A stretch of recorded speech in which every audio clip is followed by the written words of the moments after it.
আত্মবিশ্বাস বৃদ্ধি হেতু যন্ত্র বা তাবিজ। এই যন্ত্রটি খুব প্রভাবশালী। এই যন্ত্রটি ব্যবহারের ফলে আত্মবিশ্বাস বৃদ্ধি পায়। যন্ত্রটি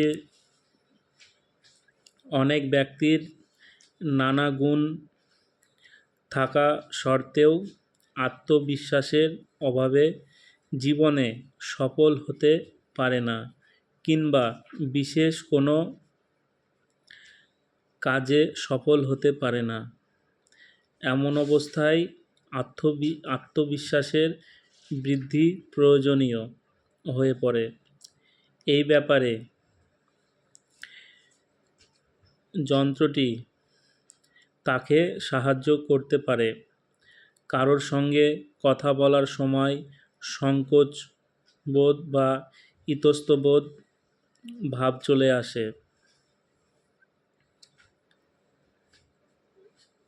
যন্ত্রটির বিধি: যন্ত্রটি সাদা কাগজে কালো কালিতে লিখতে হবে। যন্ত্রটি কালো কালি দিয়ে লিখে যন্ত্রটি একটি মাদুলি বা তাবিজের মধ্যে ভরে ধারণ করতে হবে। এটি যে কোনো দিন আপনারা ধারণ করতে পারেন। সাদা কাগজে কালো কালিতে লিখতে হবে, যন্ত্রটি অঙ্কন করতে হবে এবং কালো কারে ধারণ করতে হবে।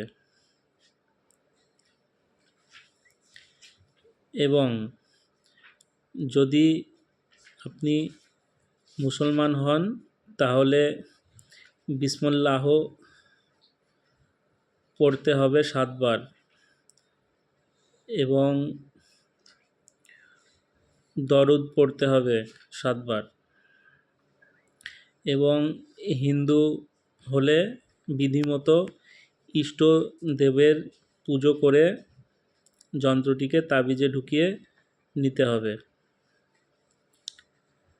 এই তাবিজের প্রভাবে ব্যক্তির ইতস্তত বোধ ভাব বা সংকোচ বোধ কেটে যাবে।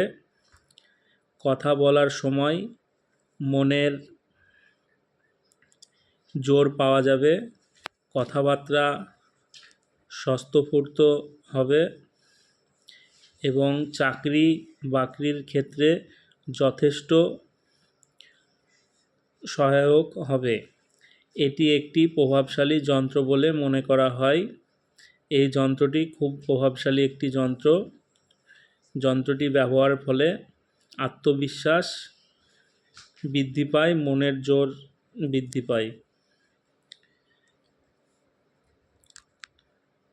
খুব প্রভাবশালী একটি যন্ত্র, আপনারা ব্যবহার করে দেখুন, উপকৃত হবেন। সবাই ভালো থাকবেন, সুস্থ থাকবেন। জয় মা তারা, জয় গুরু বামদেব। সবার মঙ্গল হোক।